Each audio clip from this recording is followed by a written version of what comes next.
So go ahead and unmute yourself and let us know where you're zooming in from. We'd love to know. Beverly, Washington, Santa Monica, California, USA. 1 coin. Andy Zahoran, Sun City, Arizona. Hi, everybody. Hi, Tom. Hey, AZ. Bruce Erickson, Santa Barbara, California. Welcome, Bruce. Mark Alvin, Weir, South Carolina. Bob and Pam, Santa Barbara. Carol from Toronto, Canada. Deanna Notes Long, Bellevue, Washington. Clinton Mullen, Trinidad and Tobago. Come on. Love that. Bishop from San Diego, California. Woohoo! Hi, Michael Ray. Are you there? Yeah, Michael Ray, San Antonio, Texas. What's up, Mr. Tom and Andy? What's happening, y'all? All right, Michael. Catherine from Dallas, Texas. Yeehaw! Hold your horses. Tatiana from Orlando.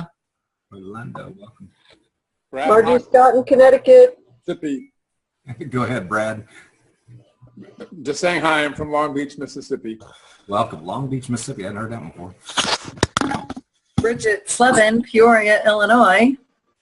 I didn't know there was a Long Beach, Mississippi. Wow. I didn't either. No. John, where are you from? Cleotis Ingram.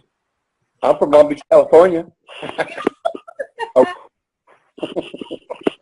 This is Tom Murray from Kansas City, the middle of the map, USA, America's heartland. Yes, sir. Don't forget to mute yourself out if you're tickling each other, okay? Doc and Kay from Arkansas. Angela Posto, Utah. Good evening, everyone. Hey, Tom, what's up? This is Brian from South Carolina. Hi, what's going on, buddy? Great to have you online. Patrick, Grand Canyon State. Tom and Bobby, let's bring in the new year. Let's do it. There's Floyd and Vicky over here in East Texas, Lake of the Pines. Welcome. Jeff Walling from Denver, Colorado. Welcome, Jeff. Lena Graham, Oklahoma. Go Sooners. Welcome. Eric McHenry, Oklahoma City, Oklahoma. Go Cowboys. Yeah, 13-2. Jack in New Jersey. Go Pats.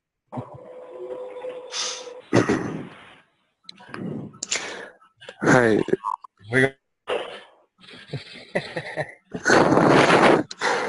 And Sandy and John, Blue Ridge Mountains of Virginia, and I'm just going to say go 1 coin. Yeah, go 1 coin. There you go. Hey, don't forget to mute yourself out, folks. You're killing us. Stop it. There we go. Thanks. Found you. Be a professional muter. Go ahead, Shannon.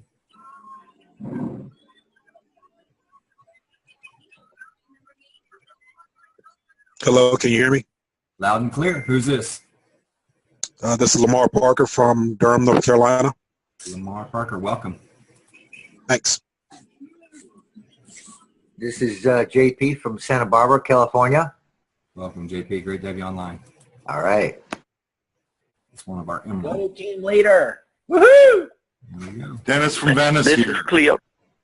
Dennis from Venice, and who else? Hey. Jay. All right, awesome. Hey. I'm gonna get everybody muted out here. Here from the country of Canada.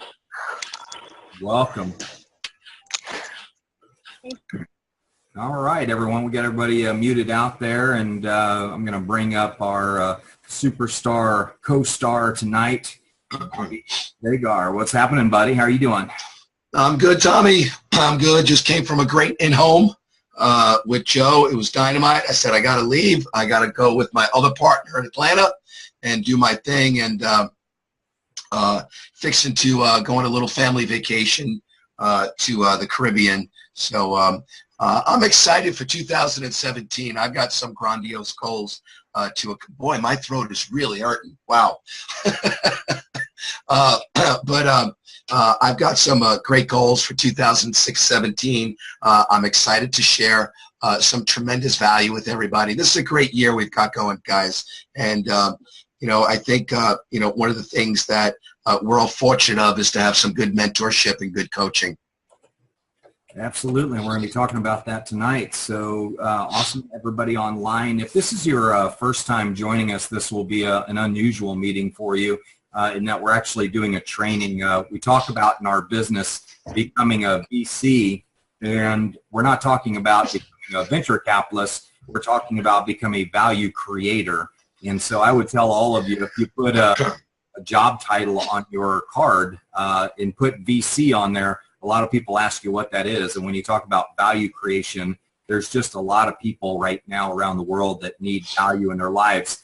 I want you to know that in the chat, I have posted the training document that we're going to be covering. So there's a Google document in chat right now. And if somebody is able to click on that and look at it and let me know that you can see it, just give me a thumbs up that it's working properly. I'd appreciate it because I want you all to. Okay, thank you, Margie. But our goal tonight is this is what we call our family of digital currency around the world, and we are excited to be here tonight because we're going to be doing a training on the miracle of success. And I've asked Bobby to join me tonight because he and I, we're kind of running the same businesses, the same circles. We've had a lot of training.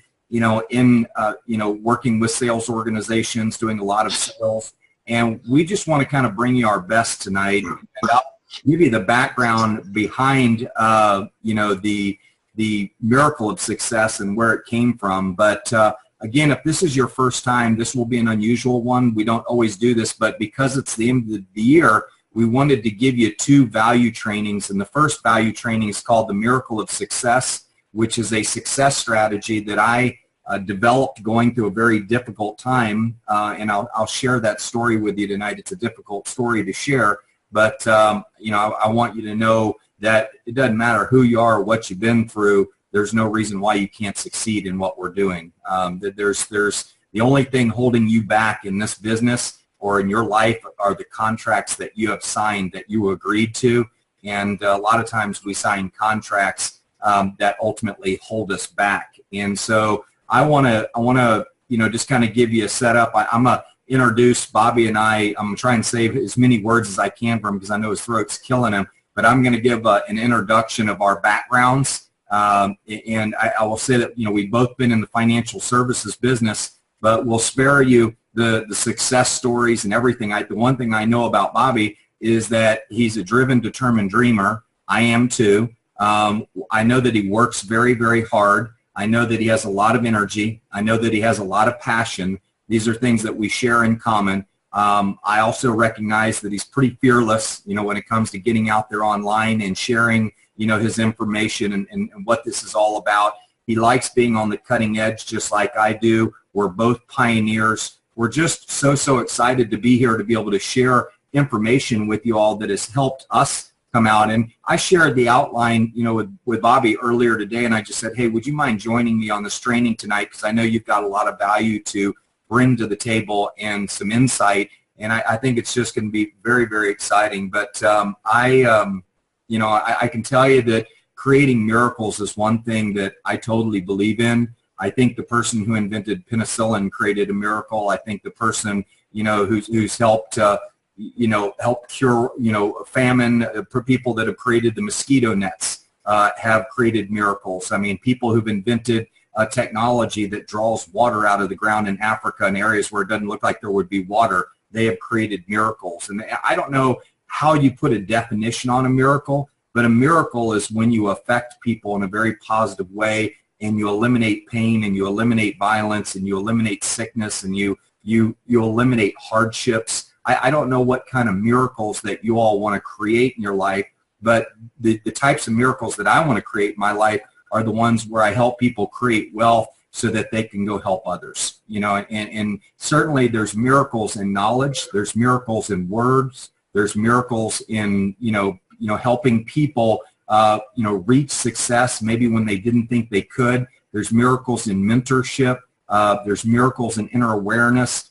There's miracles in finding your purpose. There's miracles everywhere. And I tell everybody, if you can tell me how my heart beats and doesn't stop, and whenever it decides to stop, that's God's plan. If you can tell me how the heart works, you're an amazing person. You know, if you can tell me where the energy comes that makes my heart beat, you're an amazing person. So I tell everybody, let's just get one thing in agreement right off the bat.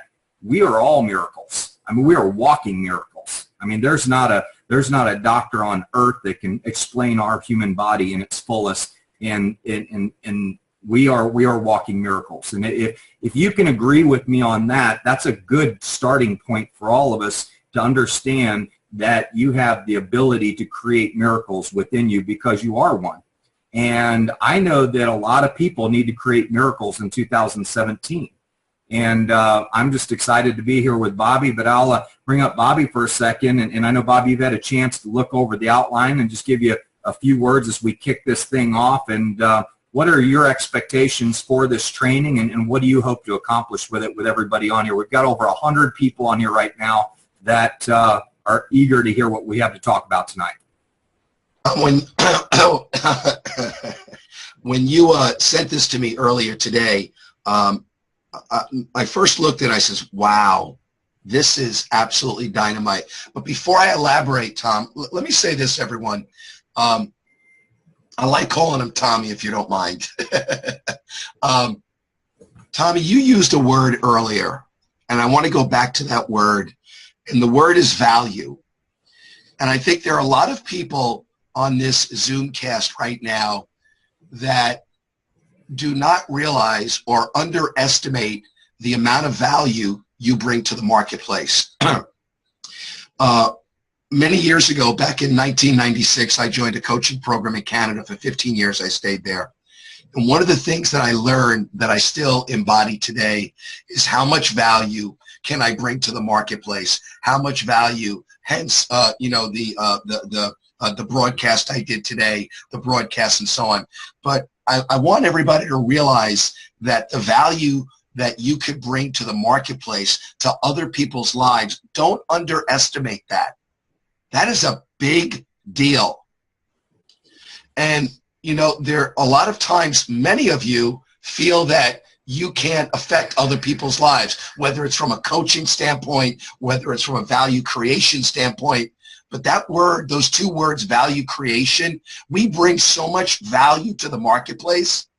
Most people don't realize it. Most of you on this Zoomcast don't realize how much value you could bring to an individual's lives. Don't underestimate that. Tom, relevant to the document earlier, I went through it about 10 times.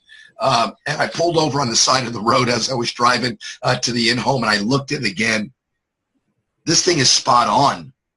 It's just absolutely incredible. Can I touch on a few things? Hey, man, it's open forum between you and me. Let's rock and roll.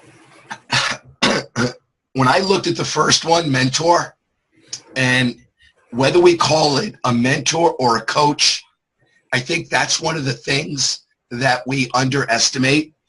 For those of you that said Cowboys and other teams, well, I bleed blue, and we lost on Sunday, but we're in the playoffs. Yay. They have coaches. They have mentors. Each and every one of those athletes. And my life, and I get emotional from this, my life grew tremendously once I started to have coaches and mentors in my life. And it started in 1991, and I've never looked back. And because, whether it's a coach that I could talk to, or whether it's a coach that I listen to, or whether it's a coach that I paid a lot of money for, that's one of the things that helped me 10 times my income over a period of time. And when Tommy writes here, mentors provide a map for your journey, we need mentors. We need mentors, and we need to understand that mentors, coaches. And I know there are people from all around the world right now, but one of the things that I learned about 30 years ago, so just excuse me for what I'm going to say. I don't remember who it was who said this, but they said, We need 3 things in life to be successful. You need to live in America. I'm just telling you what they said. You need to live in America. You need to have an opportunity. And you need to have a coach. You need to have a coach. And, you know, what's interesting is, and I think about some of the things that happened to me way back when I joined the insurance and financial industry in 92 and 93, and I turned around to my sales manager and I said, who's making over $1 million a year? Did they write a book? I read all of their books. It shortened my learning curve dramatically. And Tommy, I'm happy that the first one is mentors because it's so critically important. And whether it's a mentor that you pay for, whether it's someone that you read their works or follow them, what that does is it's just short. And Tony always talks about this. Tony Robbins always talks about this. Go follow the path that others went before you. It just shortens everything very quickly. Yep. Well, let's let me kick off real quick. And mentors is really what tonight is about. And tonight, and Bobby and I are going to be your mentors tonight. We're going to be your coaches, and we are going to provide you with a map that will be your mentor advisory panel. We want you to create a mentor advisory panel, and that is the first step of Miracle. We're going to talk about that. But before I delve into the 7 letters of Miracle, I do want to share with you ultimately where all of this came from, because there's a golden thread that I found that is, you know, that really, it went through every book that I ever read. I read over 400 books. And you're like, Tom, where do you find time to read 400 books? Well, let me tell you about that story. Back in 2004, actually in 2000, I raised $100 million during the 90s. And we invested in hundreds and hundreds of technology companies. And of course, you all know that the year 2000 was brutal for the technology industry. In fact, most funds went under. And you know, I went through a state court battle on our fund, and we won that battle. And, you know, 4 years later, the feds came knocking on my door. And they had decided to give me a free plane ticket back from the Republic of Panama, where I was living a very good life and had recovered from the crash and was doing big things in real estate, and decided that I needed to face a 150 count indictment on financial fraud. And in fact, they gave me more charges on my indictment than Bernie Ebbers and Kenneth Lay and Jeff Skilling combined.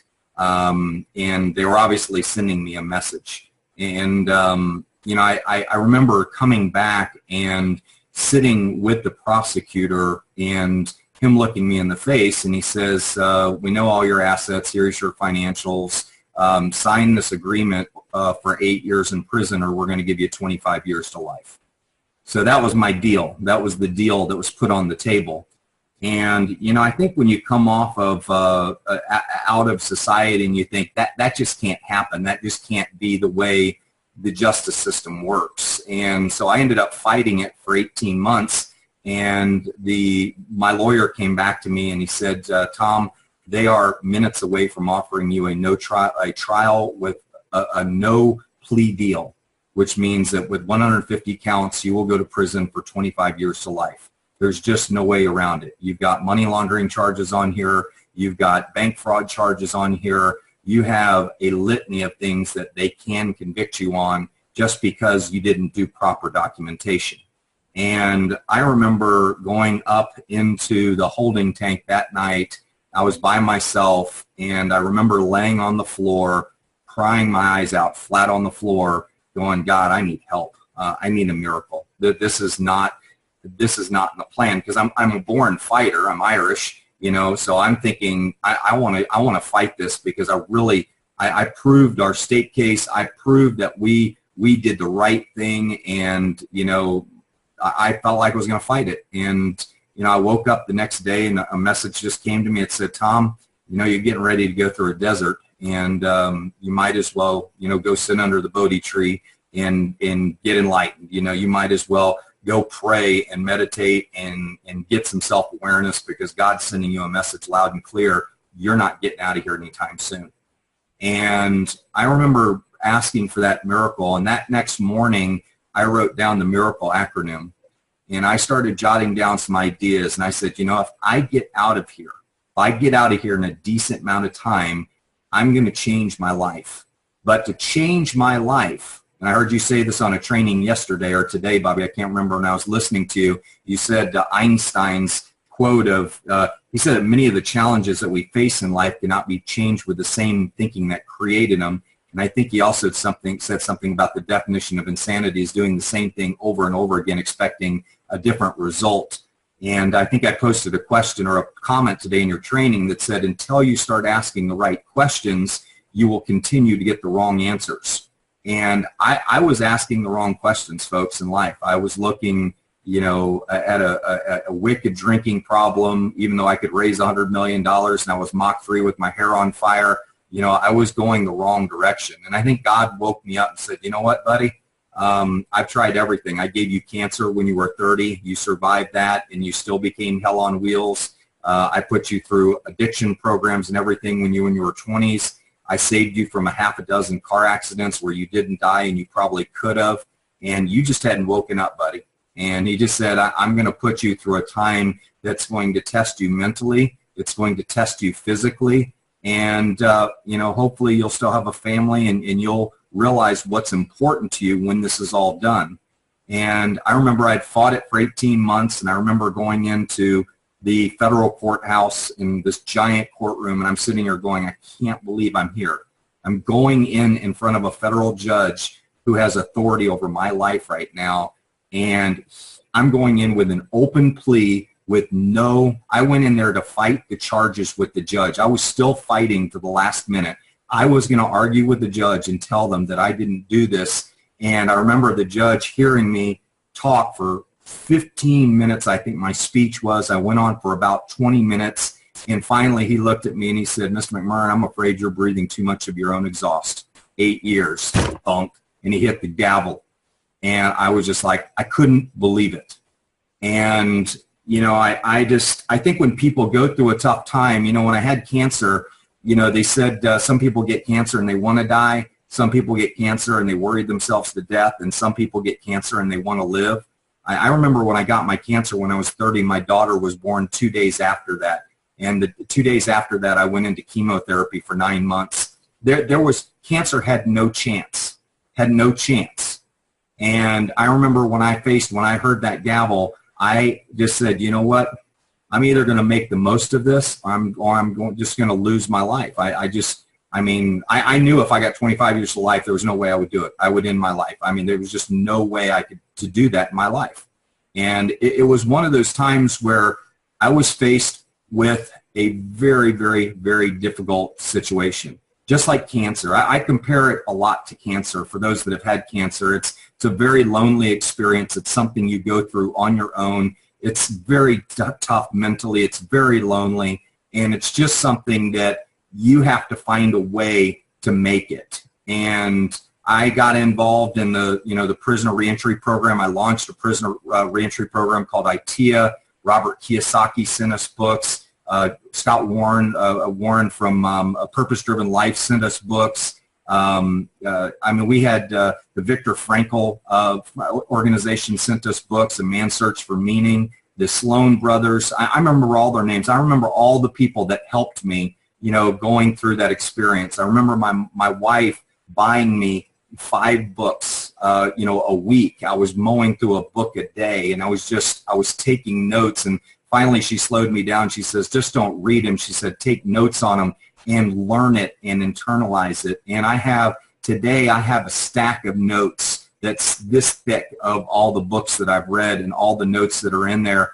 And as I went through that process, I met a gentleman who he said, what's the absolute source of power? And it was kind of one of those cone questions that doesn't really have an answer, and you go wild trying to find the answer, and you read every book, and I'd go back and I'd talk with them hours on end, and we'd discuss everything that I read all the 4 major books of all 4 major religions. I read the perennial philosophy. I mean, I delved into everything I could to really understand, what the ultimate source of power was. And it wasn't until I learned how to silence my mind in a Lakota Nippy where I was in a very deep solstice session with 7 rounds of rocks. And for those that know the Lakota tradition of the sweat lodge, it's brutal when you go through it. And they happen to have a Lakota lodge at one of the camps I was at. And it was there where I really discovered the power of silence. And that's where the miracle really came into play. It was something that just affected my life in a very positive way. And I was able to leave the gates and leave a shadow behind. As I tell everybody, for many years of my life, I was chasing a shadow. And I think a lot of people chase a shadow. And that shadow can be defined as, you know, an ego that's, you know, sucking up tons of alcohol and eating tons of food and, you know, chasing women and doing all the wrong things. That ego will lead you to nowhere. And it wasn't until I was able to silence my mind and really wrap my head around everything. That's what ultimately taught me what the ultimate source of power was the ability to silence my mind. And that's when the miracle really came into play for me. And when I left out of prison, folks, I was on a mission. I was on a mission. I acquired a website straight out of prison. We did an option to sell it. We sold it. We did real well on it. I got into a network marketing company. I put in 12,000 people in the first 100 days because of Google Hangout technology had just been released, and I figured out how to use it because of a great mentor by the name of Lisa Grossman. A lady who knows nothing about technology called me in the middle of the night. She goes, "Tom, this is up your alley. You have to see this technology." 100 days later, I put 12,000 people in a network marketing company using Google Hangouts. And, you know, just went on and just decided to create a successful business, coaching and teaching people online and inspiring people to follow a system of creating success. And that's where the protocol of prosperity came, because if I'm going to create a system, it's going to create a state of success. And if it works for me, I know it will work for you. I just run a lot of numbers through it, you know, and that's what I try and look for everybody else to do. So the miracle came after reading 400 books. And I told Bobby this today. I said, one book that was my aha moment, I read Pour Your Heart Into It by Howard Schultz, the founder of Starbucks. And after I read all those books, Howard Schultz's book was one of the last ones. And every single one of them, as I'm reading the book, I started writing M and I and R and A and C. And it had every single one of the tactics in the book. And I said, that's the magic thread. That's the golden thread that will help anybody become successful, is if they follow these 7 steps and really master them. And so I hope I didn't draw it out too long, but it was a time in my life, folks, that it was a desert, but it was the greatest thing that ever happened to me. And I'm not ashamed to talk about it. I've spoken to corporate groups on white-collar crime. 500 men graduated. I see several of them on my Facebook pages that are working. Some of them are owning car dealerships now. Some of the guys that graduated through our 8-class program, they succeeded in a very, very big way. And so that 63 months of my life was a very difficult time, but at the end of the day, I wouldn't have life without it today. And you know, I have some people that judge me online about it, and they criticize me for it. But I'll tell you one thing, for those that have spent the night at my house and you've met my family, you know how respectful my kids are and how much my wife loves me and my whole family and everything that we've recovered from. I'm a big believer in second chances. And I've just learned that you have no place in life judging anybody. I think it's a huge mistake for anybody to do that.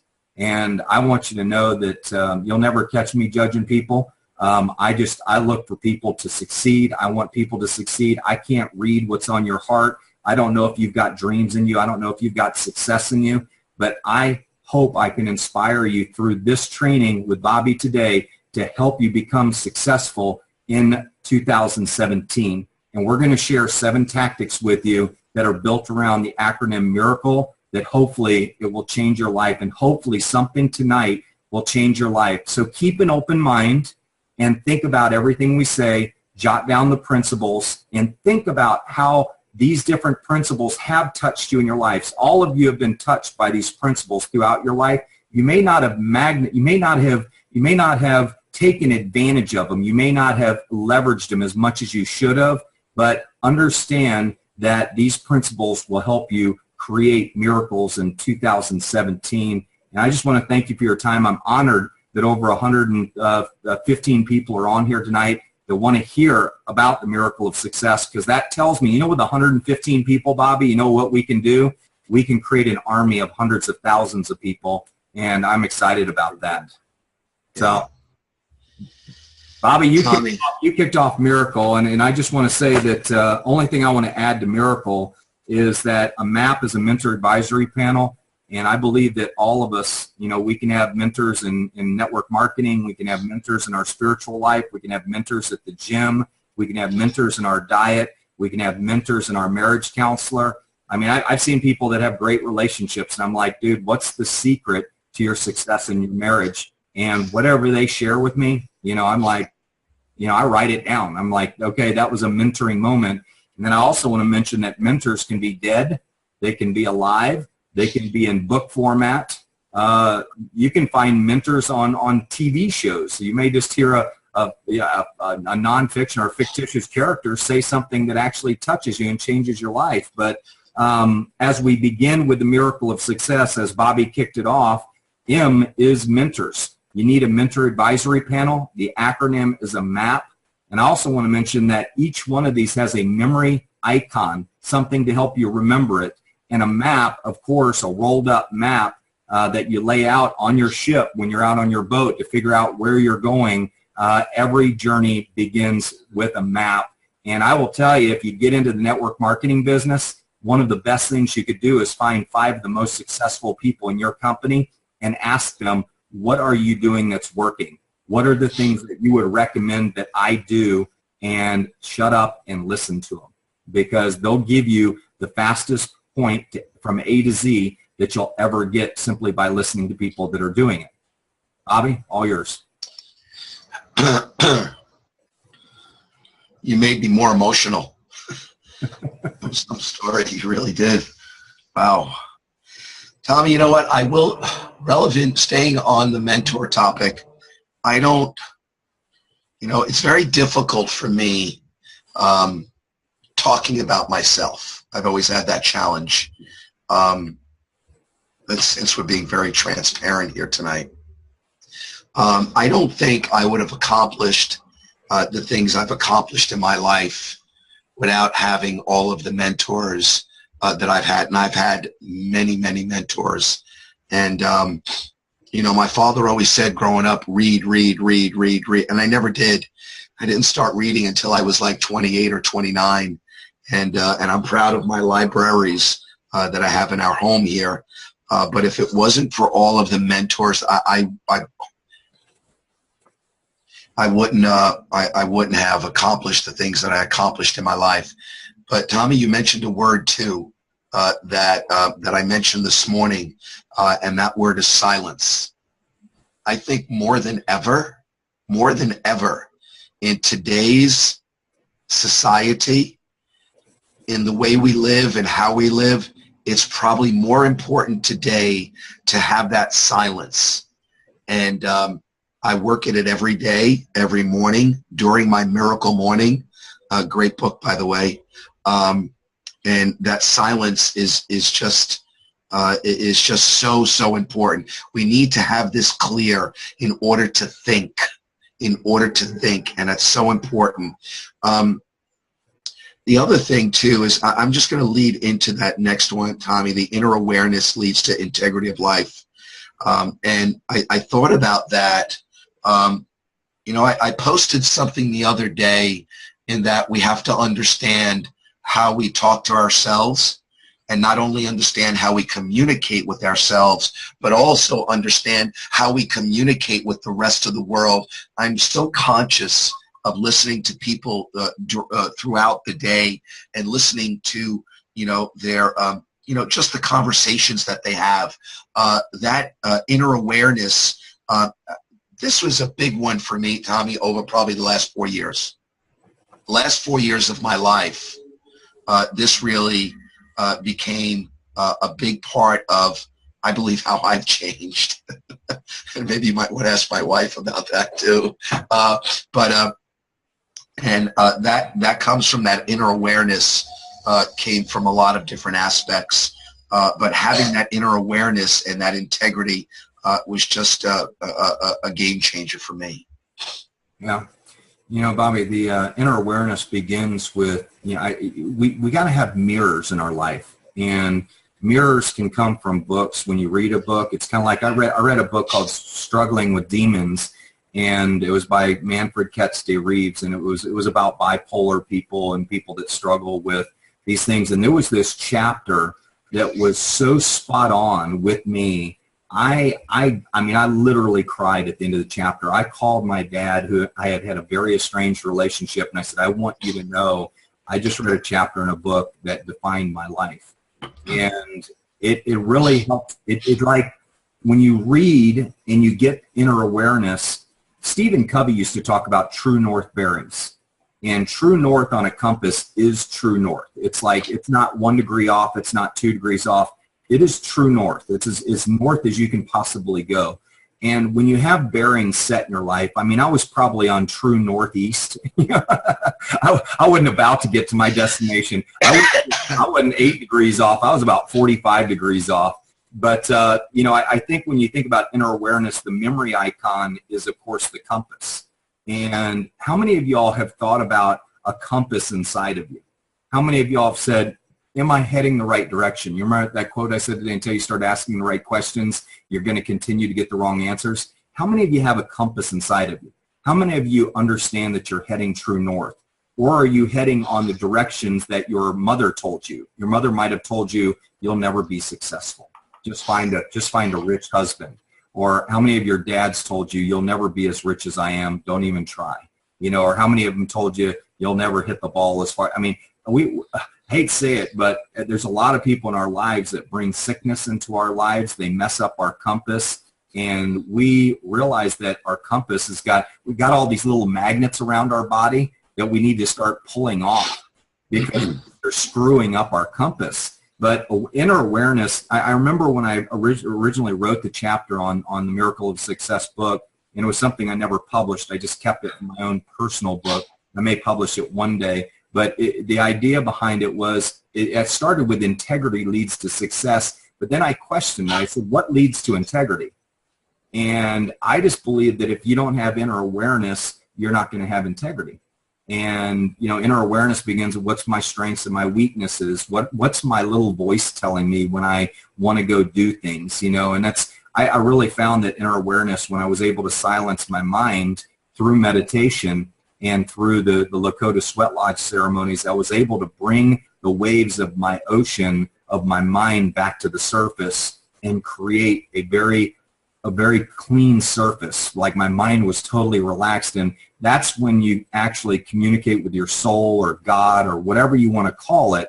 That's where you can actually have a real conversation with your spirit, or whatever you want to call it. And I just tell people that inner awareness is so important. And one of the things that I do, Bobby, that I urge everyone to do, and I don't care if you listen to a 15-minute recording or you read a chapter a day. It takes me 15 minutes to read a chapter a day. If I don't do that, I watch a video.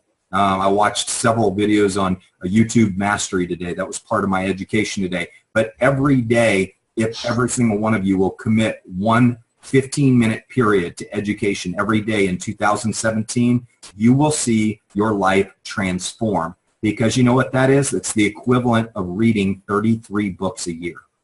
And most people don't even read a book after they leave high school. Yep. Can you imagine adding 33 books? Can you imagine how much farther ahead mentally you will be than the rest of your friends? You start exercising your brain. Your brain's a muscle, man. It just becomes more creative. It becomes more strong.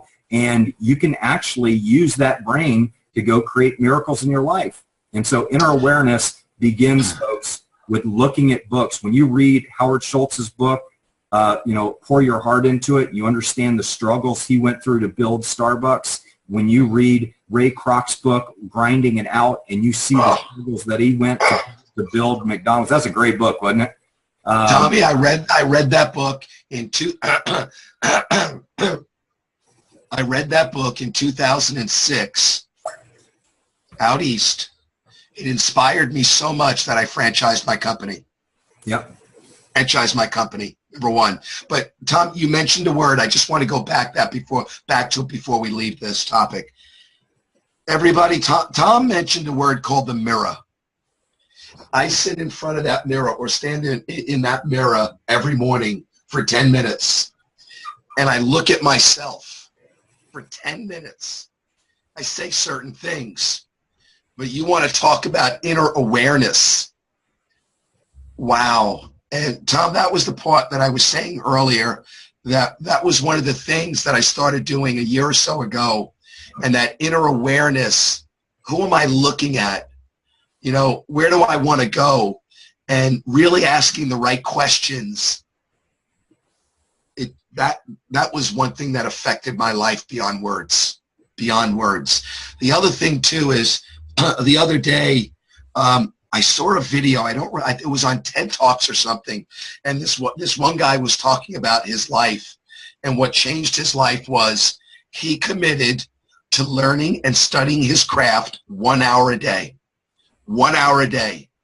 And he just went through the things that he accomplished, which was mind-boggling. You know, I can't imagine my life not being in this room of personal development. I can't imagine it. And I often think to myself, Bobby, are you going to be like this at 80? Are you going to be like this at 85 and 90? You know what? Yeah, I probably will be, because I don't know anything else at this point.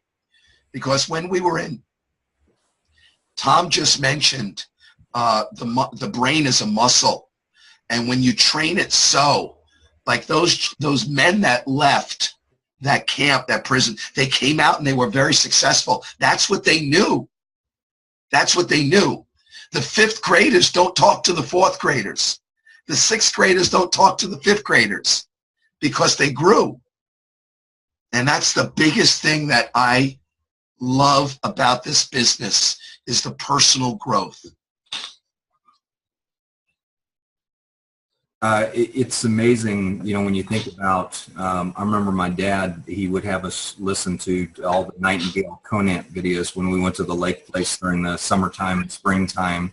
And I remember listening to Jim Rohn and Brian Tracy and, you know, Zig Ziglar and just all Tom Hopkins. I mean, my goodness.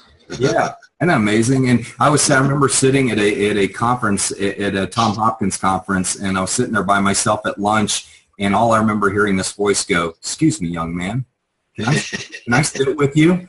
And I looked up and it was Tom Hopkins, and here I'm a 19-year-old kid, and Tom Hopkins sat down and had lunch with me. And I was like, you have no idea. This is so weird. My dad made me listen to your tapes when we were driving to the lake place, and here I am at your conference today. But inner awareness leads to integrity, folks. If you don't have inner awareness, you won't have outer awareness. You won't have awareness of how to create wealth. And I would tell you, some great questions that come to mind is, here's one question: how can I create inner awareness? What books can I read to create inner awareness? You know what happens? You'll be walking by a Borders bookstore and you'll see a book will pop out and scream at you and say, "Read me." And when you see that, you pick up that book and you go buy it and you read it.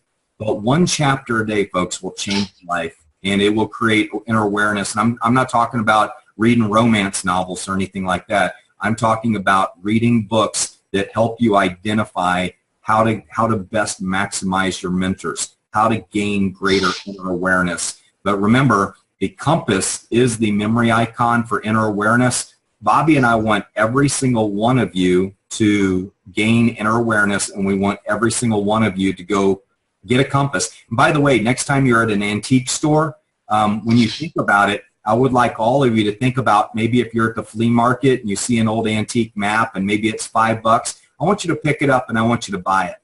And I want you to pick up a compass sometime. If you're at a swap meet or something like that, and you see an old brass compass that fits in your pocket and it's $2, I want you to pick it up, because that brass compass, that mnemonic, that memory icon, if you have it on your desk, I have tons of mnemonics that are behind me. I mean, you see my Chinoopa Wakan back there. I've got man, I got a whole desk full of mnemonics that sit behind me, and everything I talk about when I'm out and about, I try and find, it doesn't have to be expensive either. I mean, I buy inexpensive items and I just put them on my table behind me, but it's my table of collectibles of things that create memory. And when I hold them in my hand, I remember the lesson.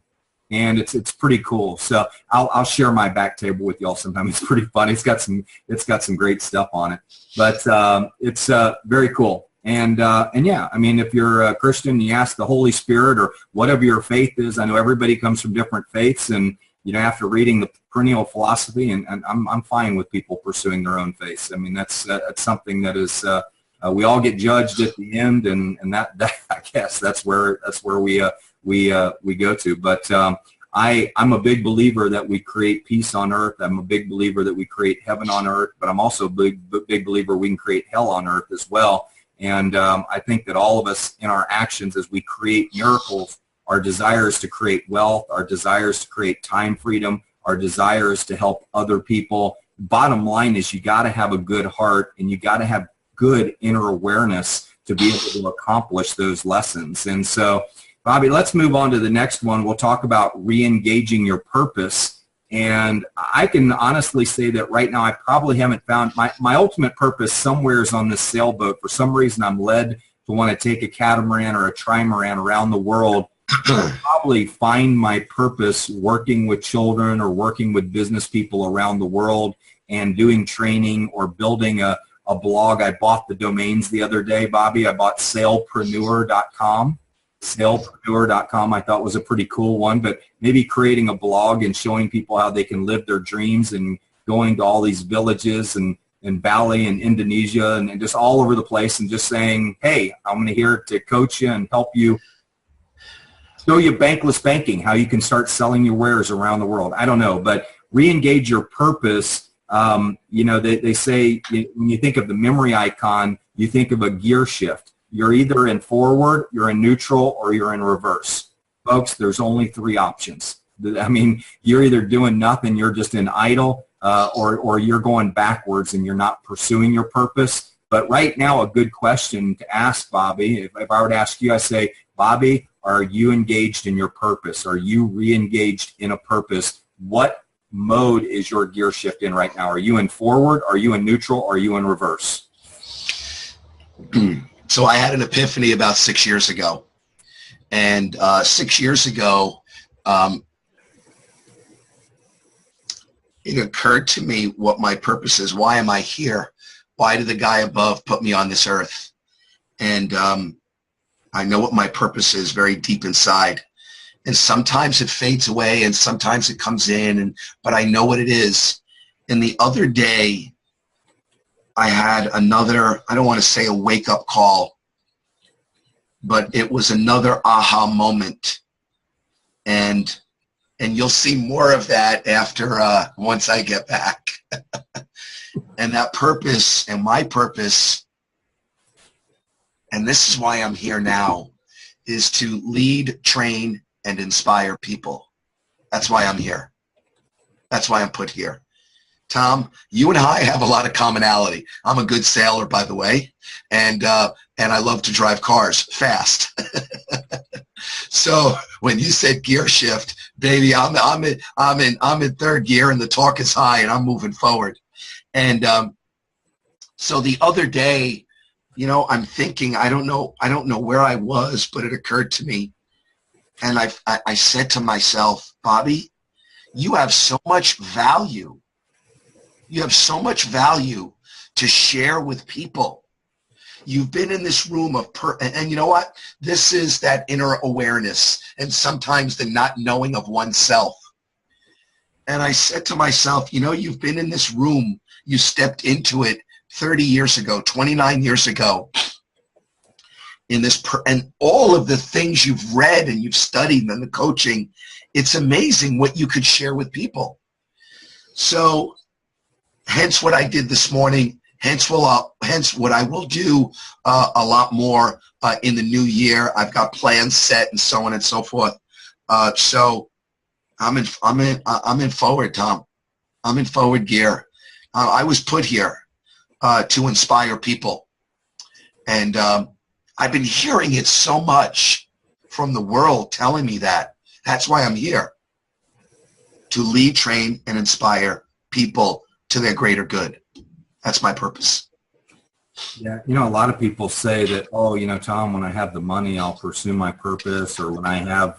never happens. Yeah, never. Oh, I want to go start a nonprofit, and I don't have any money to start a nonprofit.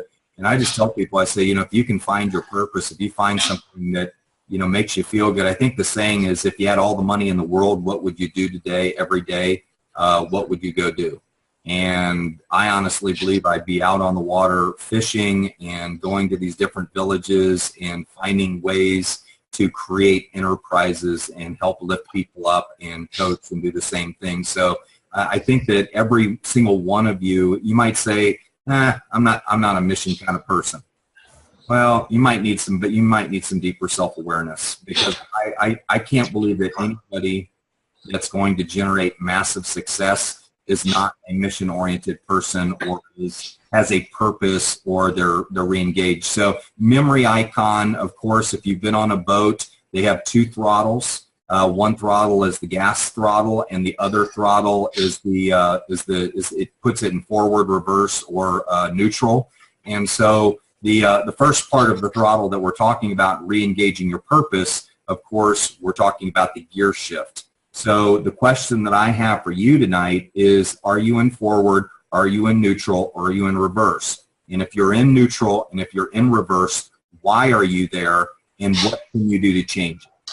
And I think those are the questions that you have to ask yourself. And by the way, it's really good to write these compelling questions down, and it's really good for you to say them out loud, because, man, what comes out of your mouth and through your ears activates your brain.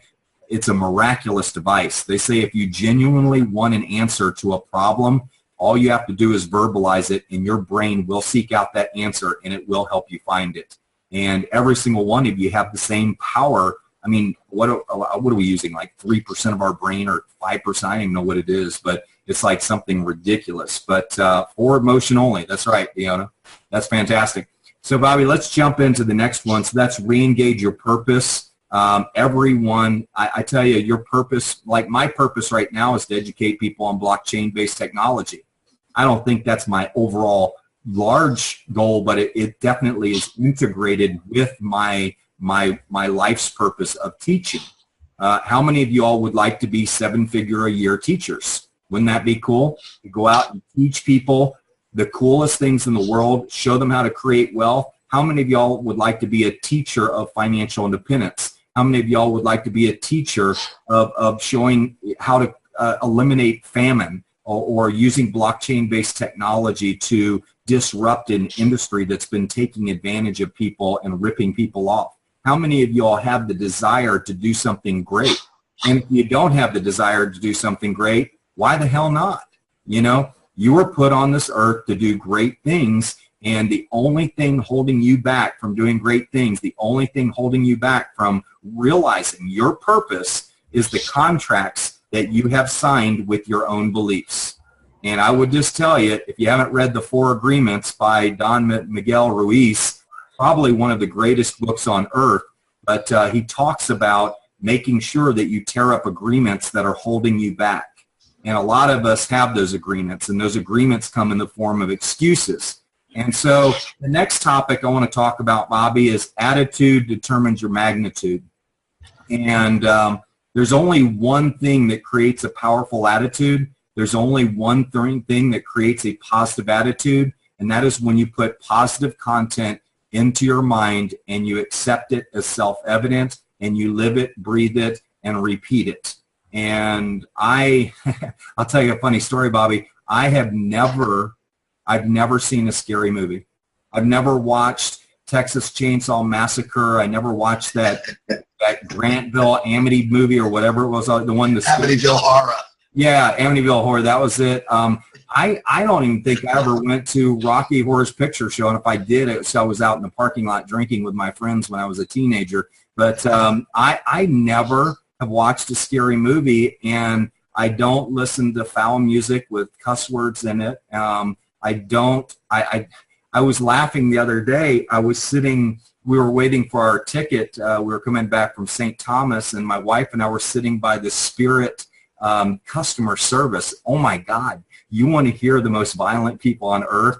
Go to a Spirit customer service center. And I mean, these people who sit there, their customer service agents are absolute saints. I mean, this guy cracked me up. He would look at the people and goes, and don't forget how much you paid for that ticket, with a smile on his face, because it was like, well, we had a cancellation. What are you going to do? You could have taken Delta, and they had 4 more flights out tonight, but no, you took Spirit, and this is the only flight we had out tonight.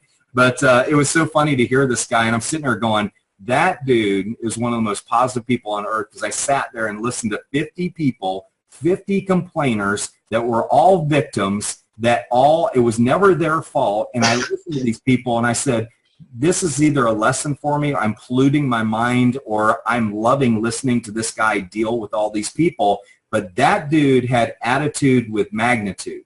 And there's only one way he could have done it, and that's by having the proper input going in. But I started this broadcast off with a Rocky theme song. And I can tell you that if you ever want to get pumped up, listen to Rocky's theme song. You know, go find Journey or whatever gets you rocking, or whatever will make you dance in your underwear, man. Play that song and get jacked up. And the other thing, of course, is the food that you put in your body, the sites that you allow. I actually block people on Facebook that put up just horrible images. I mean, I'll be going down my timeline and just see something that's just god awful, and I'm like, boom, I mean, it's not that I want to ignore that it exists, but it's just like, you know, I don't want to see that live and in public. So I'm very protective, Bobby, about what goes in my eyes, my ears, my mouth, my nose, my senses. I'm, you know, a lot of people think it's crazy that I don't watch TV. I mean, I'm sure I've watched The Simpsons once or twice in my life, and it's a funny show. I mean, the guy's brilliant. I guess the guy who created it. But, you know, like Married with Children, which Al Bundy's a funny dude, but I'm just not going to saturate my mind with that content. And I love humor, and I love going to comedy shows and stuff like that. But at the end of the day, that stuff probably represents about 1 or 2% of actually what I allow to go into my mind. And the other 98%, I'm very focused on what goes in my mind. I don't watch the news. I'm definitely not a fan of the news. And I just think that you got to be very careful, folks. I think people go around unconsciously, Bobby, and they allow this crap to come into their mind, and they listen to talk radio that's just senseless. Worthless. So to take off on attitude determines your magnitude, and then I'll close out with the icon on it. You know what, folks? I think this is probably one of the most important parts of the miracle equation. And I always remember good in, good in, good in, good in, good out. Bad in, bad in, bad in, bad out. And for years, for many, many years, I've always been conscious of words and how important words are. I did a YouTube video, Tommy, many years ago, right? And the YouTube video was on the 4 most toxic words. And the only one that I'm remembering right now, I mean, I can think about them, is try. When you listen to people and how they use these words, try, can't, this, that, and how they're programming their brains, literally how they're programming their brains. You know, the other thing too, and I mentioned it this morning on the broadcast that I did, I live, you know, don't call me from 6:30 in the morning till about 8:30 in the morning. I am in my miracle morning, and my miracle morning is very special for me. And that acronym that I use is SAVERS: meditate, silence, A, affirmations, V, visualize, E, exercise, R, read, and S, scribe in my journal. So when I'm ready to go, I'm ready to go. I'm tuned up. I went in for a tune-up, and I'm ready. And, you know, this is such an important topic because here's, you know, everybody, here's what I'd like you to do. For the next 24 hours, pay close attention to the words that come out of your mouth, but also pay close attention to the people around you, the words that they use. one of the great books that I read years ago was The Power of the Subconscious Mind by Joseph Murphy. And then also What You Say When You Talk to Yourself by Shad Helmstetter, another great book.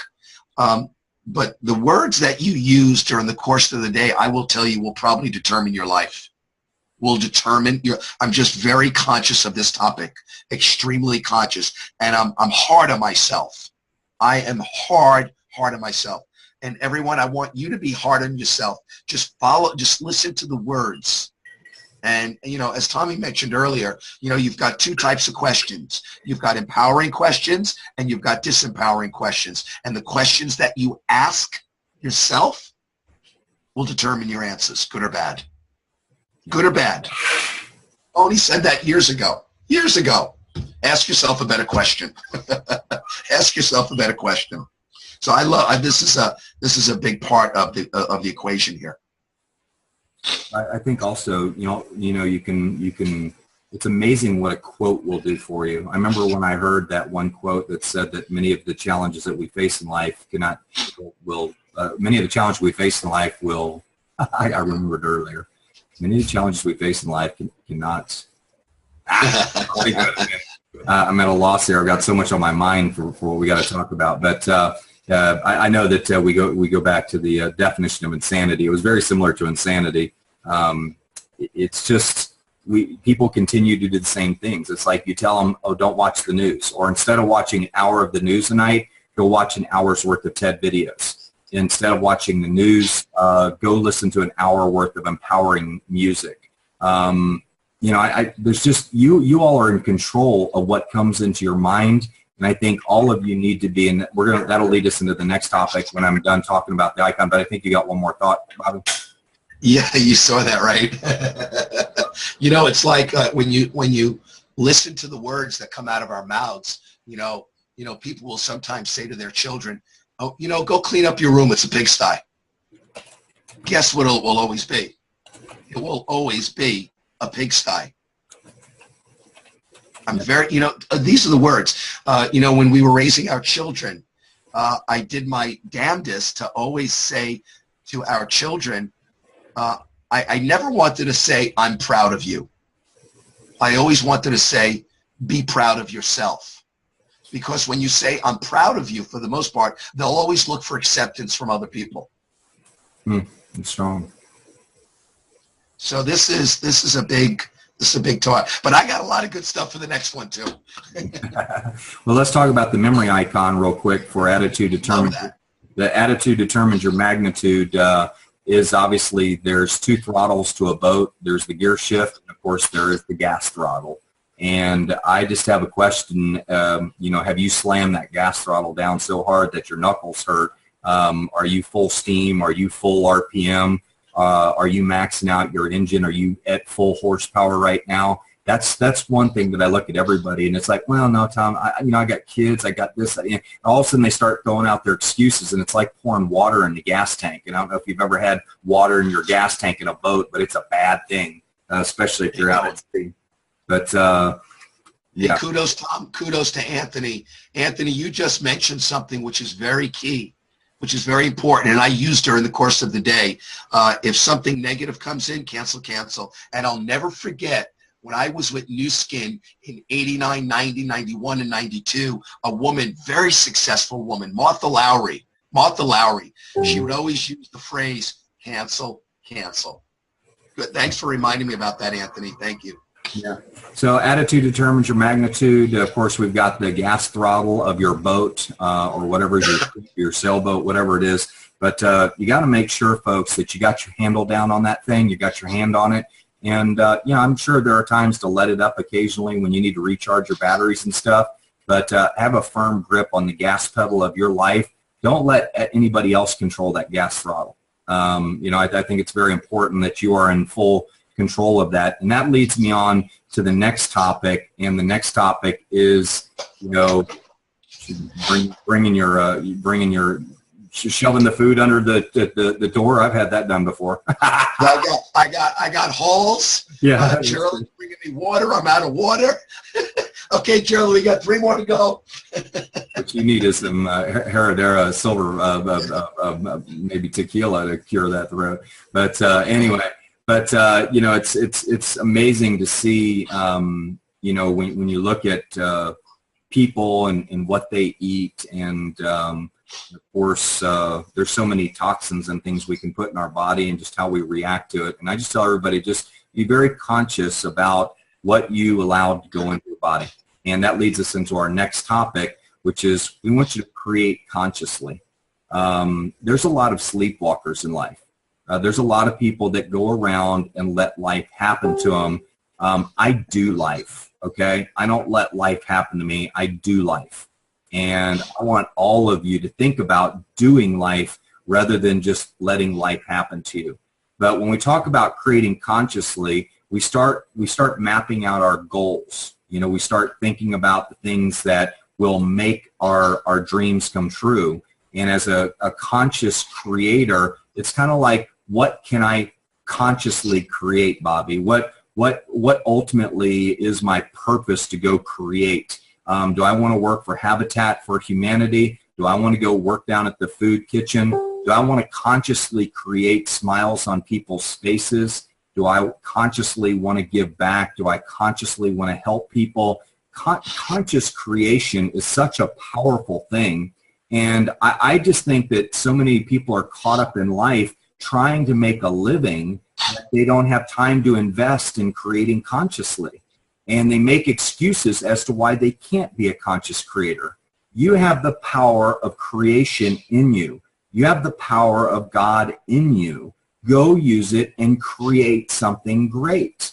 Yet, I think when people look at that, they go, well, I only want to create mediocre stuff. I want to do things mediocre. I don't want to go that big. And I don't know, it's maybe because my mom told me I can't, or my dad told me I can't, or I got beat in the track meet in 3rd grade, and that ruined my entire life. You know, or I dropped the pass at the last football game and we didn't go to the state championship, and I'm known for that. You know, or I got a bad grade and the teacher embarrassed me in 7th grade, and that has affected me all my life. You know, I don't know what contracts you've signed with mediocrity, but it's time to unsign those contracts. If you've got contracts with mediocre, signed by mediocre on the bottom of them, it's time for all of you to rip those up. Because there's no reason why, if you read every day, 15 minutes every day, if you get mentored, you can get to a point faster than Bobby and I have done it. You can collapse time frames by leveraging, you know, what you're doing. I mean, we're sitting here, you know, coaching you on 20, 30 years plus of experience that we've been involved in, and some of you are just coming into the space for the first time in your life. We can collapse that time frame and probably have you up to speed in less than 3 to 5 years. The question is, are you willing to make that 3 to 5 year commitment to change your life forever? Or do you just want to spend the next 25 years being mediocre and living a painful life? And I'll say this about creating consciously. Creating consciously means you take full control of your life. And the memory icon on this one was easy, but I think you know, when I went through my existential experience and went through the vacuum of my life to realize what was important in my life, I was an unconscious creator. I went around creating stuff, but I was creating it unconsciously. And you know, I created some great stuff and I created some bad stuff. I probably created the cancer in my life, but you know what? I consciously got rid of it when I looked in my daughter's eyes after she was born. I said, cancer, I'm going to whoop your ass. You don't stand a chance against me. And so I think as we engage our mind and we become conscious creators, folks, there's nothing we can't do. Now, it's going to take a little bit of time. It's going to take failure. It's going to take running into a couple walls. But if you consciously go, ow, that wall hurt, that didn't work, and you say, I need to ask another question that will get me another direction, and you're conscious about it, you're going to be great. But I was coming up with that quote, many of the challenges we face in life cannot be changed with the same thinking that created them. I knew it was going to come to my mind. I hit a wall earlier, and I just bounced off it, Bobby. But that's great. But what are your thoughts on conscious creation? And I don't want to call it a God complex or anything like that, but I'm talking about embracing the power that you have in you, Bobby, to go I mean, there are some people that go build skyscrapers. There are some people that go build Hoover dams. There are some people that have designed robotics and 3D printing. They have consciously created that stuff. You know why? It's because they asked questions that didn't have limits on them. They ask questions that don't have limits. And there's a real conscious creation element in doing that and saying, why can't Beverly Washington be a billionaire? Why can't she? You know, there's nothing holding her back from becoming a billionaire. She could leverage into the right investments, raise the right amount of capital, build an organization that creates 80 to 100,000 a week for her. She rolls that all into digital currency, invest in 3 or 4 companies that go up 4,000x. Next thing you know, she's a billionaire. Why can't she do it? And I just tell people it's there's a great quote, Bobby, you may need to help me with it, but some people look at things and say why, and I look at things and say why not? Yeah, why not? I mean, why not? Why can't you be successful? And I think that's so important. But Bobby, jump off on conscious creation. Let me know your thoughts. This is everyone. This is an interesting part of our talk tonight. There are many of you right now that are listening that are saying to yourselves, I'm not creative. I'm not creative. And when Tom uses the word creative, it doesn't mean artistry. It doesn't mean anything like that. That's number one.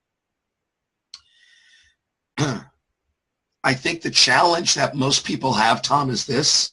They don't know what their unique ability is. We all have a unique ability. We love, the 106 of us right now, love watching unique ability. We like watching it on Sunday. It's called football. We like going to concerts. We look at this and we look at that. We watch unique ability. Everybody here tonight, everybody has a unique ability. The challenge is, for the most part, people don't know what their unique ability is. 80% of the people that go to college never wind up doing in life what they went to college for. I'm one. I'm one of them, because they don't know what their unique ability is, and then they succumb to going back and forth, back and forth, back and forth.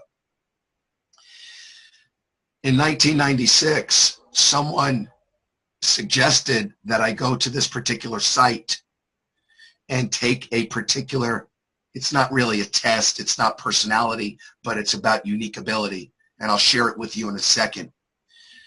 And when I did that, and my coach, he looked at my results and he says, you can do anything you want. You can give heart surgery if you want. You can be creative.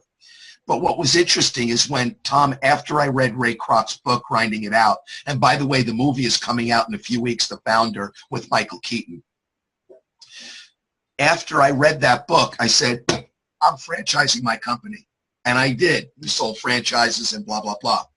But it took me a while to do it, because I wasn't using my unique ability to be creative in a way. Until I understood that, then I just went like this. I packaged up the intellectual property, blah, blah, blah, and we went. And that site, I believe what I'm about to share with you right now, that every high school student in the world needs to do this, because the school system lets the kids go out into the world without knowing their unique ability, and they set them up for the wrong thing. But if they knew what their unique ability, when you work within your unique ability to be creative in your space, guess what we live? We live a happy life. We live a happy life. So you can go to kolbe.com. And if someone wants to put that in the chat, kolbe.com. It's not a test. Catherine Colby is brilliant, is absolutely brilliant. And I'm not going to go into the semantics about it, but everybody has a level of creativity to be consciously creative here. Tom, you know what I love to do? I get a charge out of creating something from nothing. When I wrote my book, yeah, I took it. It was, as soon as I took this pencil, and I put it to paper and I went, that was fascinating for me. And then, you know, and all those things We all have that ability to be creative in our own way, but sometimes we don't know what our unique ability is. But if you could find out your unique ability, I just gave you a way to do that, people live a happy life. It's just fabulous. But creating something from nothing, I have big plans right after I get back, big plans. And so that's, I hope that helps. That's a big part of this. That's a great point that you just made, creating something from nothing. And I think it's very important for y'all to understand that your words, I mean, your thoughts or your ideas are your paintbrushes, and your words are the colors of your paint. And you have to pick up a paintbrush, and I forgot what the painter's name was, but the way he became very great is he woke up every day and he made one painting. He did one painting and he practiced his skills every day. And I can't remember who it was, but it was in a recent video that I watched. But it made sense to me that every day he got up and he painted a painting. And that's like me getting up every day and reading a chapter of a book or watching a video. It's like, what are you going to do, Maggie? What are you going to wake up every day and change your life? Who's going to get up every day and get on a treadmill for 15 minutes? Who's going to get up every day and do something, better to improve their health? What are you going to do to improve the quality of food that you're putting into your body? Maybe the idea of growing your own herb garden or doing something where you can say, because there's no excuses, folks. You can always take steps towards creating consciously. You don't need money to create consciously. I think about Michael, the builder that we have on here, and what he's done to build his business and the ideas and the visions that he has come out of his mind. Because I watched a single builder build my parents' house. A single guy with a helper built my parents' house, 4,000 square foot house. I mean, and I'm talking a beautiful place, but he custom built every single door, every single window frame. He built everything from scratch. And it was just amazing to watch the process, how one person would have that vision to be able to do all of that. And so as we are builders in life, we are also painters in life. And I want you to think about the picture you're painting for your life. I think Jack Palace's story is such an awesome story of the picture that he painted for his life, and now how he's just kind of taken some whitewash over it and whitewashed over it and said, nope, it's time to paint a new picture for my life. And Jack has gained new skills. He and Penny are a dynamic duo, and they're cranking in this business. And I just think that's fantastic. So as we look at the memory icon of conscious creation, if you've ever sat on the back of a sailboat, you know what a tiller is, right? Oh, yeah. So we think about the rudder. If you're controlling the rudder or the tiller, you're controlling the direction of your boat. And if you've ever tried to sail a sailboat without holding on to the helm or holding on to the tiller, you will find that a sailboat will go many, many different directions. In fact, it will go every direction of the wind is going, and it'll push a sailboat sideways if you don't properly hold the tiller. And so I think it's very important that all of you realize that you have to keep your hands on your tiller. Don't let anybody else steer your ship, okay? So let's kind of recap. We got a map. We've got a compass, okay? We've got a gear shift. We're putting this thing into forward. We've got a gas throttle. We're doing a little bit of motoring, and we've got our hand on the tiller. And so I look at that, and I think those are some pretty amazing memory icons for all of you to think about in this training.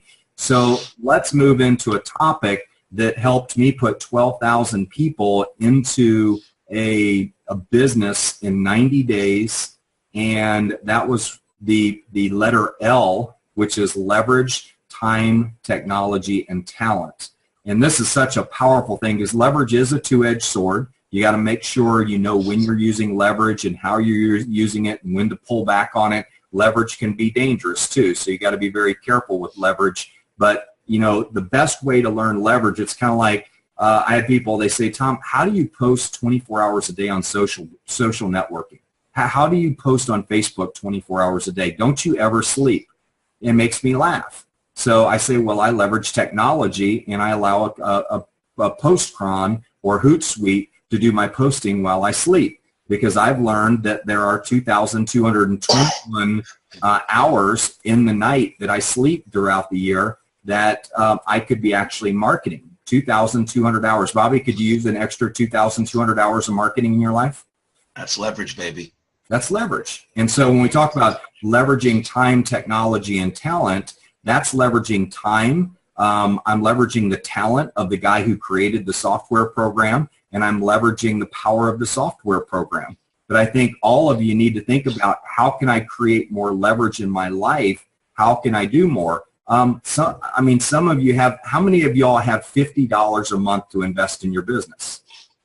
50 bucks a month. Can you sell something? You know, can you go get a part-time job? Well, you know, with $50 a month, you could hire a virtual assistant who actually will do 25 to 50 private messages for you every day without you having to do anything. They could make 25 to 50 comments on your Facebook page. It may sound crazy to you, but I have a VA that runs, sometimes you all get responses from my VA and you think it's actually me, you know? And I have somebody that runs my Facebook page, somebody that I've worked with for 2 years, and I have taught them, and I pay about $150 a month for not a full-time person, but she works a solid 10 hours a week for me. $150 a month. And all I can tell you is the $1,800 I pay her a year has come back to me times 20, times 30 of the leads that she's generated for me of people that are interested in digital currency. And so I want you to think about leverage for a minute, and how can you leverage other. Okay, so here's a great way of leveraging things.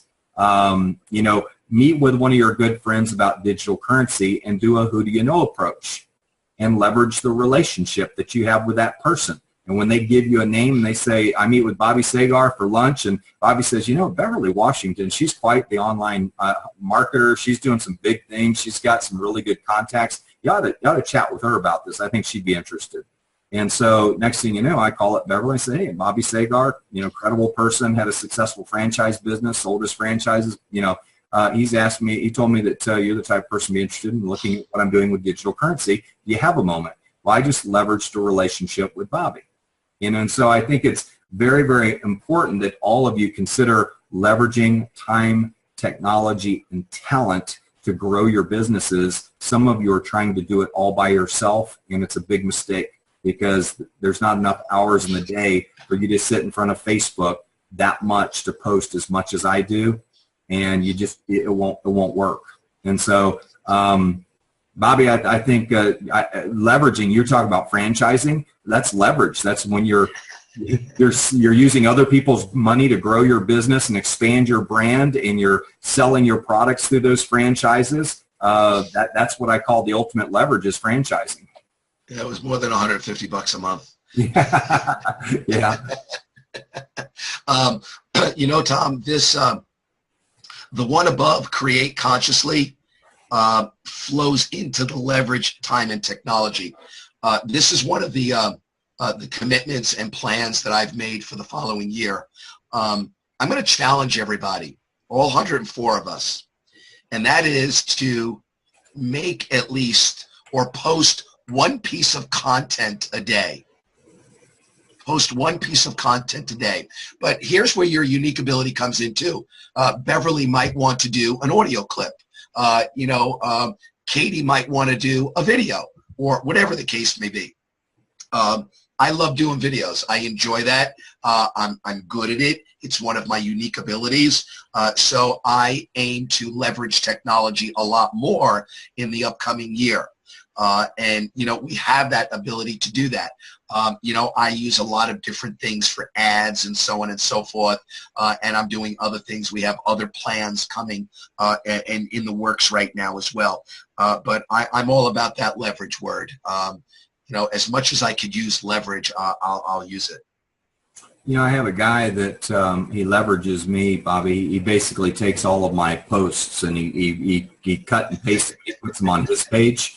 And I don't mind that. I tell anybody, if you like a post of mine, you can take it. I mean, you know, we're all in this together because we're all growing each other's coin. But I think it's very important for all of you to understand that we have a great opportunity here to, you know, to grow each other's businesses. And if you see a post that gets a lot of likes on my page, dang, you ought to steal it and put it on your page because maybe it'll help you find that next Juha Periella, you know, or that Bobby Sagar. I'm interested in growing our business, so I would encourage you to do that. So leveraging time, technology, and talent is so important. And I tell you, it's just been, you know, it's really been the key to the success that I've had in business. And ultimately, Bobby, you know, the leverage is like in sailing, there's different ways to capture the wind in the sails and leverage the wind to take you in a certain direction. There's also leverage in an engine. You know, a lot of you don't realize how an engine works. I've rebuilt one, so I understand an engine, and the amount of leverage alone that's in the camshaft is unbelievable. And the crankshaft and what it does to actually make an engine work. But and also you can get your crew. You know, your crew can help, you know, row the boat if you want to. But, you know, so the icon of leverage time, technology, and talent is the engines, the sail, and the crew. And I want you to think about that. For you to become successful, leverage is a very, very important point. I don't think you'll ever become hugely successful without leverage. In fact, I'll pretty much be adamant about that and say that unless you were just to hit the lottery, I don't think creating massive success without leverage is possible. And that leads us into our last element, or our last tactic of this success strategy, and that is envision it and own your world. And that came out of, Own Your World came out of the training that I did in the business plan class, or the Miracle of Success class that I did in the prison. And I remember asking a question, the car dealer guy that I told you about. I said, what's the difference between owning your world and leasing your world? And he stood up and he said, sir, it is owning your world means it's somebody else's, or owning your world means it's yours, and leasing your world means it's somebody else's. And I thought about it when he said that, and I said that was probably the most brilliant answer I probably could have ever found, you know, for the book. But so many people right now are leasing their world. They're leasing their cars, they're leasing their houses, they're leasing their mind to an employer, they're leasing their future income to the banks because they have credit card debt. I don't know. I mean, when you think about being a leaser, it's not good, folks. And you say, well, I do it for tax advantages. Bull, you do it because you can't pay cash for it, you know. That's my dad. Was always my dad's thing. I remember I leased my first car. He looked at me and he said, that's because you couldn't pay cash for it. And I was like, damn, he got me on that one. But yeah, that was a great comment. But he always paid cash for everything. And boy, if you ever financed anything, you heard about it from him. But you know, it was envision your world. Stop leasing your world. Own it means it's yours. Lease it means it's someone else's. And I got to tell you, there was a time in my life. I think I've always set out to own my world, but maybe I was performing actions where I was leasing my world. And maybe with some of the decisions that I made that got me in trouble is I leased some of my future decisions to the things that were wrong. And leasing your world, folks, will lead you down a very dark road, and it will lead you to a very bleak environment, a bleak retirement where you don't own anything. And at the end of the day, I think our system is really designed that way. I mean, they come out with these cheap car leases to lure you in so you can drive a nicer car for less money, but you don't read the fine print. You don't realize it's 20 cents on every mile over 12,000, and you forgot you drive 28,000 miles a year, you know, and next thing you know, you're upside down in the car, and then they finance you more upside down into another car, and you just keep selling your soul for the purpose of driving a nicer car. And I just tell everybody, I mean, man, I drive a Denali, a 2007 Denali. It's got 200,000 miles on it. And guess what I got? I got the title, you know. I have no car payments. I'd rather go spend a couple $1,000, you know, replacing stuff on the thing than go buy a brand new $60,000 Denali. You know, it just doesn't make any sense to me, because the average person's going to go out and lease one. And I laugh because I'm still driving mine around. It drives perfect. It looks beautiful. And we've taken real good care of it. But all of our cars are paid for, and I got no car payments. So I'm a big believer, folks, that if you want to live a life, a free life, I mean like totally free, you need to stop leasing every element of your life. What area? There's a good question for you. What areas of your life are you leasing? And I want you to write those down, and I want you to go on a mission and use these 7 success tactics to figure out how you can get out from leasing your life. Tom, I want to share a little story that some of you might have heard. And it was about a year ago that I met this young real estate agent. And I asked him, and I think his name was Steve, and I said, Steve, make believe when you go home tonight, your wife says to you, honey, I want you to retire. And your response to her, what would it be? And then he says, well, I need about $20,000 a month to come into my life in order to retire. I said, okay, Steve, in order for you to have $20,000 a month to come in, that means you would have to have saved, plan on saving, or have already saved a certain amount of money in some sort of financial modality, stock account, bond account, rental real estate income, whatever it is. I said, what's that number? And then he looked at me with glazed eyes. And I said, let me help you. I said, that number is about $6 million. At today's interest rate of 4%, we can get that in different financial instruments. Interest rates go up a little less, interest rates go down a little more. I said, how are you doing?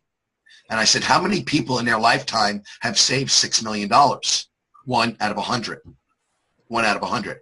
And I said, there's 2 reasons why most people don't develop any financial significance in their lives. 2.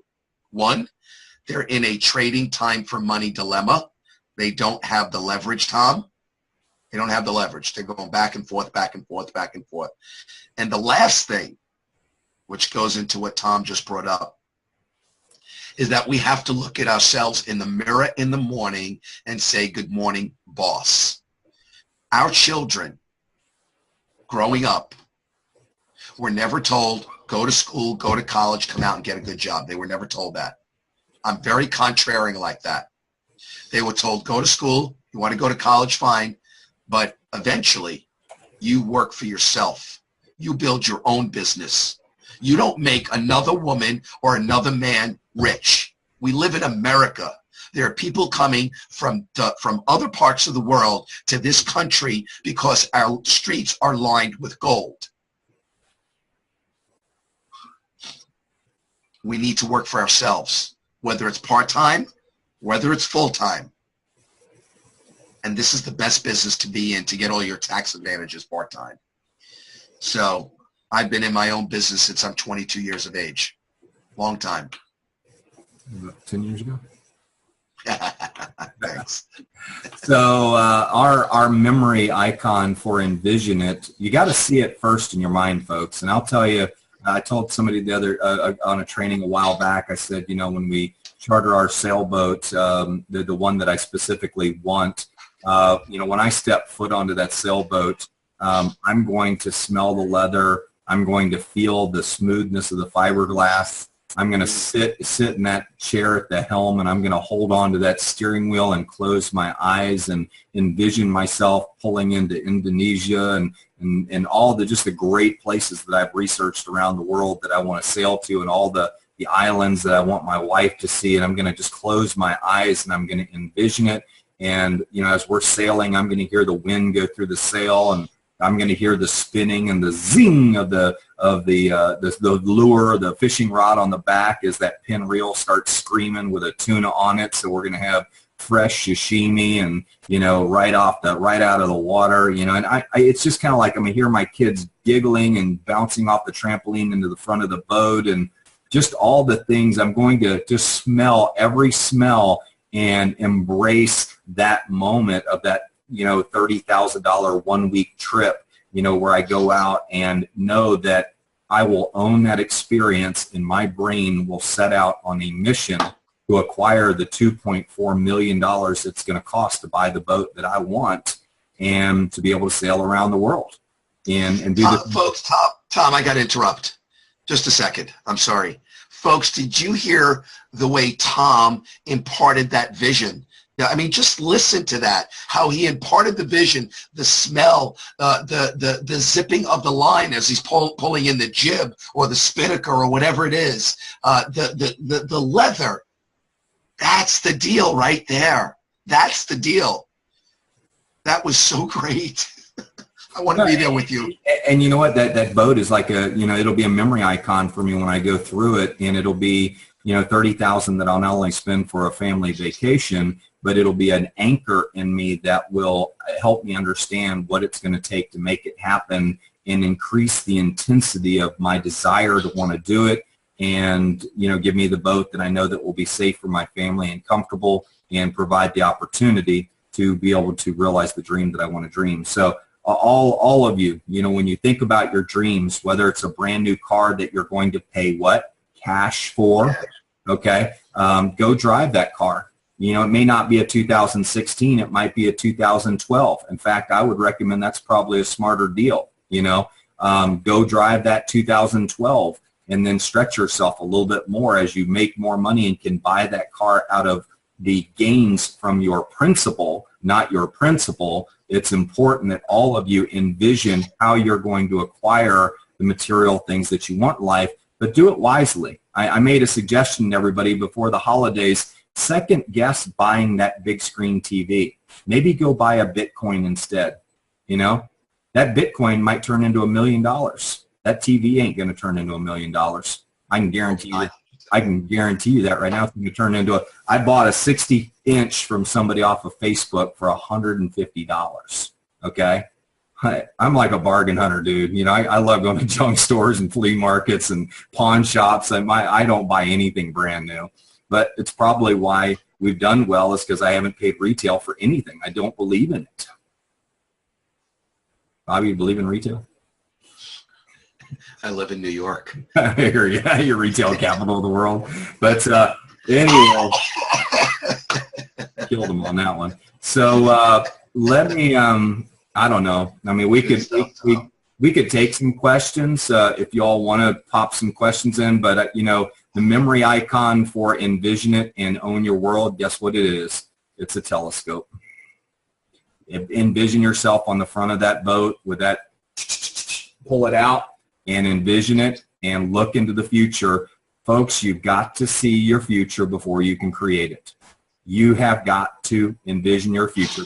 If you make a friend and you see they have a beautiful house, say, could I come walk through your house because I want to have a house like this one day? Or if you see a friend that's got your dream car, say, would you mind taking me out for a drive someday? I don't even need to drive the car, but if you'll let me, I'd love to. But even if I can just sit in it and drive with it, I'd love to do that. Or, envisioning walking into the bank knowing that you've got 7 figures in your account. Walk in there one day and just fill out a deposit slip for 7 figures and pretend you're going to go make a deposit and then walk out of the bank. So this is what it's going to feel like. Yeah. I'm looking at 6 old vision boards over the last 10 years, 20 years maybe. And I look back at them every now and then and see the things that have come into my life. When I first started doing a vision board, myself and Geraldine, in our early 20s, we got addicted to the Hamptons out in Long Island, and, we were renting homes and everything. And I'll never forget when I went into the insurance and financial world, and, she left in 1992, a very high-paying job from the city, and I'm in a business that I only eat what I kill, and I said, let's go to this house. I want to buy this house, and I snuck on the guy's property. Right, it was on the bay in Southampton. So she took a picture. I put it on the vision board. I said, okay, let's go to the Porsche dealership. Take a picture of me in it. I put it on the vision board, and so on. And we didn't get that house, but we got a house up the beach on the bay, and we still own it out in Southampton. And then I bought an old 1958 Porsche Speedster that was on my vision board, and that's one of the things that I look at every day. My new vision board, you just hit the nail on the head. You've got to see it before you believe it. You see who that guy is right there? See him? What are you sitting in, a Ferrari right there? Who is that guy? Who is that guy? Dreaming. Love it. That's awesome. But very, very cool. Bobby, I want to thank you for your time. And I just, I tell everybody that our goals. And if you got any parting comments, Bobby, I'll bring you up just at the end. But you know, we can create miracles in our life. Every single one of you can, and it begins with that ultimate decision inside that you are a miracle creator. Okay, you say, I am a miracle. I can create miracles. Write that statement down on a card, and I want you all to read that to yourself for the next 66 days, because it takes 66 days to internalize something. You all have heard 21 days. Nuh-uh. It's 66 days. Okay, that's proven by science. But every day I want you to wake up, and I don't care if it's a recording. You all know what I listen to. You know what my alarm clock is? It drives my kids crazy. But it's a beautiful day by YouTube. I wake up to that every day, and you know why? Because when I got out of lockup after 18 months of 24-hour or 23-1 lockdown, when I walked across that yard and had bought my first Walkman, you know, the first song I heard was It's a Beautiful Day, and I cried my eyes out. And my kids, I don't think they know that was the very first song I'd heard after 18 months of fighting. To hear that song, and I listen to it every day. And I laugh because I think I was in Europe, or I think I was in St. Thomas, and I needed a reminder. So now it goes off on my phone every day at like 5:28 as well. They're like, why does it go off at 5:28? I go, who cares? It's going to be a beautiful day, you know?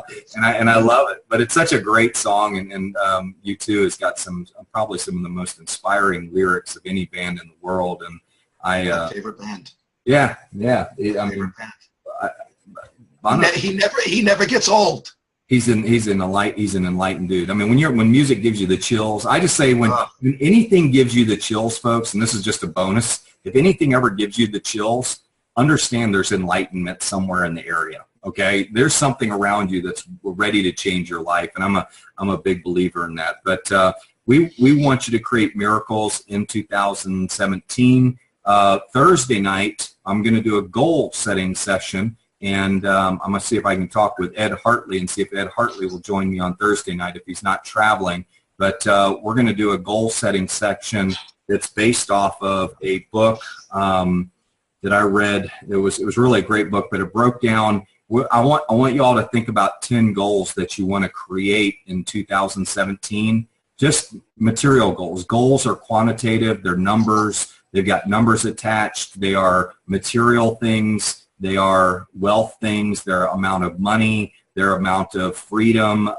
It could be you want to be a full-time entrepreneur. I want to buy a new car. I want to buy 50 Bitcoins. I want to own 100,000 OneCoins. You know, I want to have 20 extra hours per week. The goals are quantitative, and they have numbers attached to them. And so, you know, and even if it's you want to help dig water wells. Well, how many of them do you want to dig? You know, so how many houses at Habitat for Humanity are you going to help build, or whatever it is? But I want you all to, between now and Thursday night, I want you to think of 10 things that, I'm going to tell you this. I'm going to guarantee you, I'm going to give you a guarantee that you will be able to reach all of them. And if I could guarantee you that, I want you to write down those 10 things. Okay? Obviously, I can't guarantee you, but I'm guaranteeing that whatever you write down, those 10 things will come true in 2017. And I want you to think about what those things are that you really want, not the things that you need. I want to know the things you really want. And we're going to walk through an exercise on Thursday night that's going to break that down into tasks from a dream statement. We're going to create a dream statement off of that. We're going to create a task list off of that. But Stephen Scott wrote a really, really great book where he broke down how to goal set. And then I'm also going to talk to you about what Bobby talked about, was creating vision boards, these dream boards. I saw somebody that said they wanted a sailboat as well, but I want you to go buy some sailing magazines. You know, I'd like you to go buy 1 or 2 of them. They're not cheap, but go buy one so you can at least cut some pictures out and put it on your dream board. But definitely think about creating a dream board where you create a collage of the things that you would like to have in 2017. If it's a happy family, cut out a picture of a happy family, you know, because all of these things. And then we're going to prepare you to laminate those goals and hang them in your shower. Okay? So I want you to think about whatever we do, there's going to be 3 probably three 8.5 by 11 pieces of paper. You can do 11 by 17 for your dream board. You can laminate that and put it in your shower. You can literally hang your goals on your shower caddy in your shower, and I'm assuming that all of you shower every day, okay? And that means if you shower every day, guess what's going to be sitting in front of you? You know the reason most people don't read their goals out loud is because they're afraid of what their family thinks of them as they read them out loud. They're afraid their wife is going to sit there and sneer at them, or their spouse. You know, they're afraid their friends will hear them saying them out loud. But guess what? Very few of those people are in the bathroom with you. And when you go to read your goals, you can sit there in the shower with that nice hot water pouring over your body where you feel good and you're relaxed and where you have a chance to internalize your goals, and that can become your dream realization theater, okay? Some of you sing in the shower. I don't do that, okay? I read my goals in the shower, and that creates magical music in my life and has created just an incredible amount of wealth for me.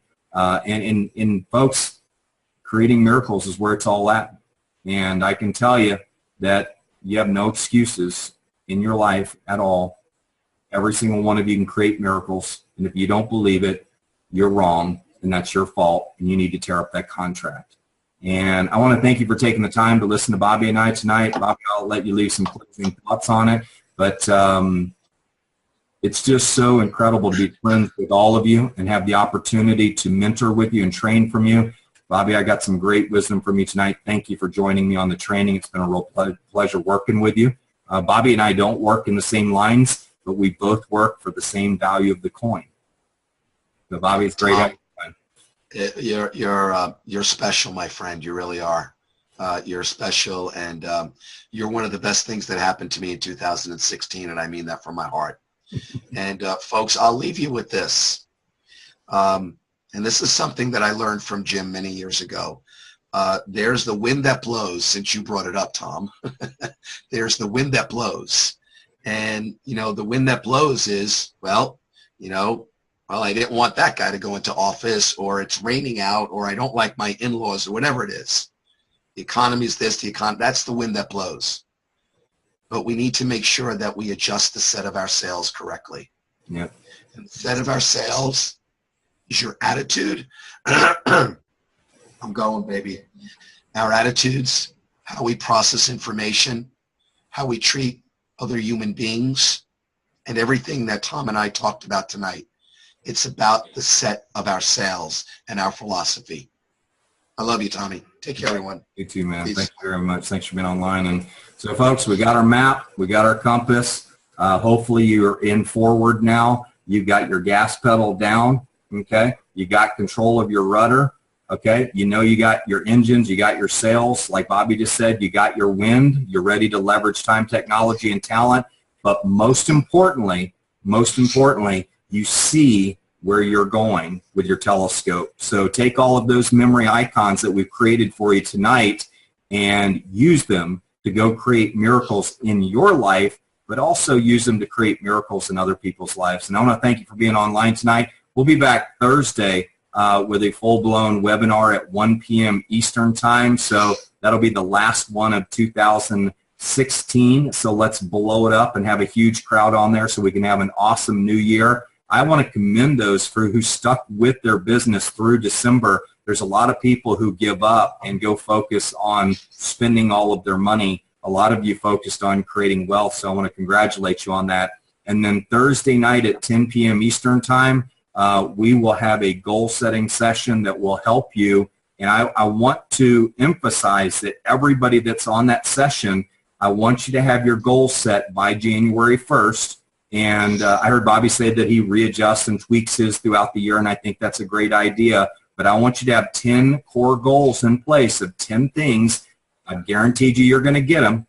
Just tell me what they are, write them down, and let's see if we can manifest them together as a team and draft off each other. So good night, everyone. Thanks for being online. This is recorded. It will be up on the YouTube channel hopefully by the morning if it processes tonight. My internet doesn't quit on me. But I love every single one of you. I wish the best for you. I can't do success for you, but I can surely help show you the way and shine the light on it. And you just need to pursue it with vigor and be excited about what you're doing in life, and anything's possible. Have a great night, everyone.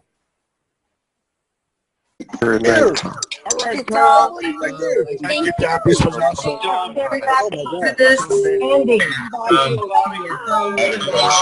Way to go, Colonel. Thank you. You guys are awesome. Off the hook. Thank you,